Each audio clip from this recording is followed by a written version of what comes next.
The uncanny, it's amazing when the uncanny rears its head. Its uncanny head. This morning I almost took the binoculars out. I haven't taken them out for years.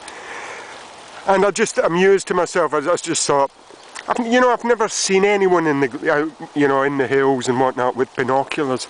Once, in fact, it was about a few weeks ago in Pollok Country Park, saw a young lad with binoculars. And I stopped to ask him if he'd seen anything interesting. I had seen a few deer. He told me he'd just come out. And I sort of lamented that I hadn't seen anyone with binoculars in the hills around Glasgow. And so this morning coming up the Loch Amphrey, what happens? I see a guy with binoculars. And we have a chat about the woodpeckers. He's from Dumbarton. And he tells me he saw a black-winged stilt a few months ago. The first sighting apparently in the Clyde estuary since a while.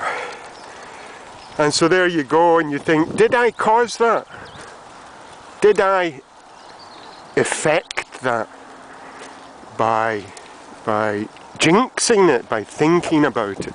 I mean, thinking in a way is an aberration. Animals do not think. They do not plan. I was watching some epic film yesterday, Troy, wasn't it? And you think the warring, the killing, the bloodshed. And you just think, oh, this is planned. Oh, this is thought out.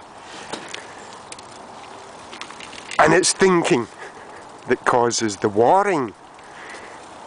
And then you might go so far as to say, well, thinking itself is a type of warring of the spontaneous, naturally abiding mind. And so you can't help thinking there you go, that in a way you are jinxing, it's strange, you can't put it into reasonable logic. This is not how the universe operates.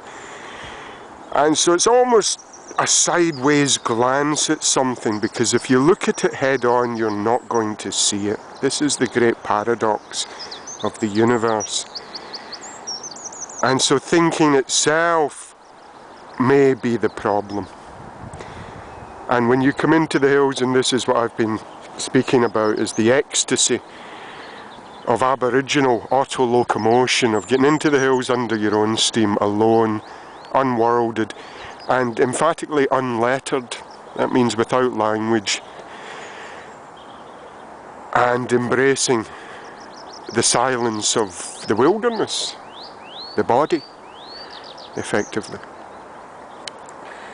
And so you get rid of that thinking, and in getting rid of the thinking you get rid of the warring mind as well. And when you get rid of the warring mind, peace and ecstasy begins to enter as its natural condition. We have forgotten what we have been as humans, and so we have become something else, something more warlike, more bellicose, more belligerent. And it's all because of thinking.